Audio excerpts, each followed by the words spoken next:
Shine tech మీ ఇంటిని మరింత అందంగా మార్చాలనుకుంటున్నారా? స్పెషల్ అట్రాక్షన్ తో పాటు లివింగ్ కి perfect solution. UPVC windows and doors, Bontada group.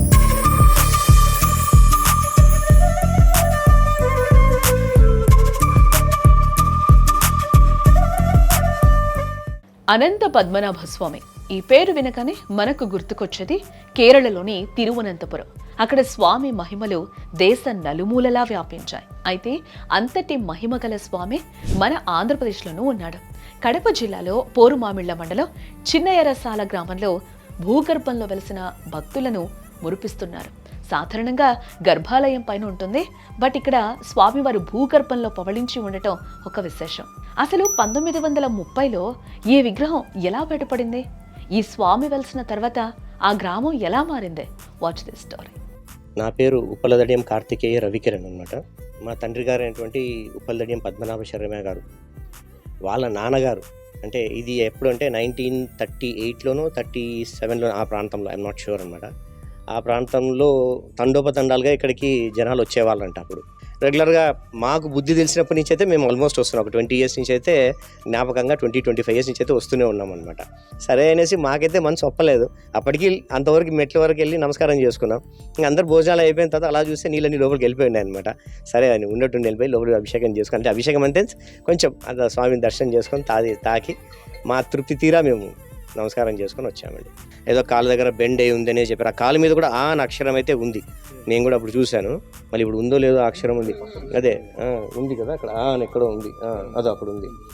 So ఆ అక్షరం అని చెప్పి అట్లా ఐడెంటిఫికేషన్ కోసం అనంత పద్మనాభ స్వామిని పెట్టుకున్నారు. ఆయన అనేది వాస్తవమే. ఇది ఎందుకంటే మనుషుల్ని ప్రతిష్ఠించింది కాదు. మనుషులు ప్రతిష్ఠించి ఈ రకంగా ఉండదు. మనుషులు మానవ ప్రతిష్ఠ అయితే కాదు. ఇది ఎవరో ఋషులో ఎవరో చేసిండేదో, లేదా స్వయంభూ ఎలా వెలిగిందో తెలియదు. అప్పుడు ఏదో ట్రై చేశారంట పైకి తీసుకొస్తాము అనేసి, కానీ నేను రా అనేసి అనేది అన్నట్టు ఎవరికో ఆయన వాళ్ళ తాతగారికి ఎవరికో కళ్ళలో వచ్చి దాన్ని అలాగే ఆగిపోయింది కదా. దాన్ని ఎవరు సాహసం చేయలేదు, బయటికి తీసేంత సాహసం చేయలేదు. చాలా లోతైన కొండ అది. కొండకి అలాగా చెక్కి ఉన్నారంటే అది సామాన్యమైన విషయం అయితే కాదు.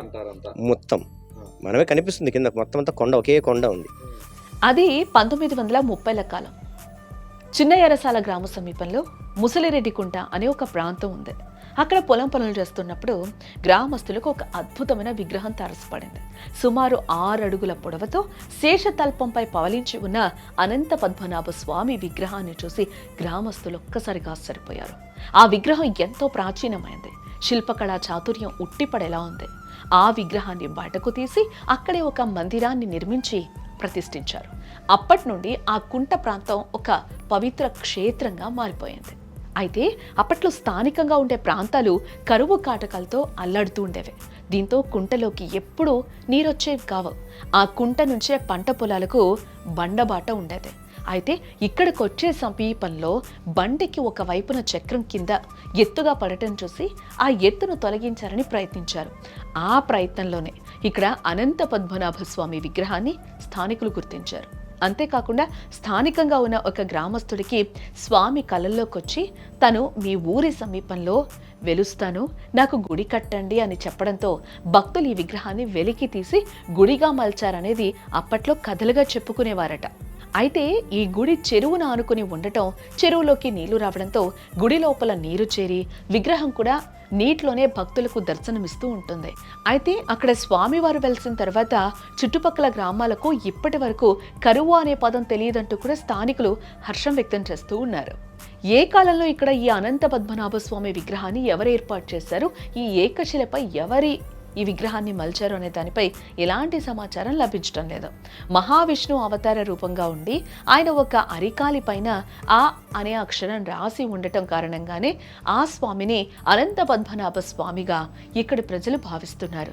దీంతో పాటు భూగర్భంలో కొలువైన ఆ స్వామిని దర్శించుకుంటే సకల పాపాలు తొలగిపోయి మనశ్శాంతి కలుగుతుందని భక్తుల ప్రగాఢ విశ్వాసం.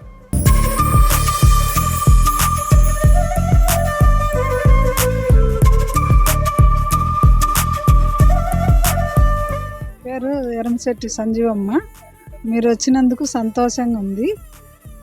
సుమన్ టీవీ తరఫున ఇక్కడ మాత్రం పూర్వకాలం నుంచి గుడి ఎప్పటి నుంచో ఉంది. అందరూ వచ్చి పూజలు చేయడము, పూర్వం నుంచి లోపల అట్నుంచే వెలిసింది కదా, ఇంకా పూర్వం నుంచి ఉండే పూజలు అందుకుంటాంట దేవుడు.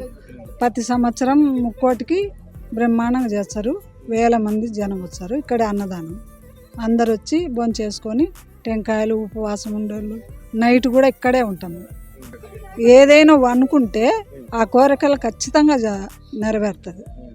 ఆయన మాత్రం లోపల నుంచే పుట్టినాడు స్వామి, ఎవరు తయారు చేసింది ఏం కాదు, స్వయంగా బాగా వెలిసినాడు. బ్రహ్మాండంగా పూజలు మాత్రం బ్రహ్మాండంగా ఉన్నాయి. మేమైతే అందరం ఇక్కడికే వచ్చాం, మాది పక్కనే కదా పల్లె.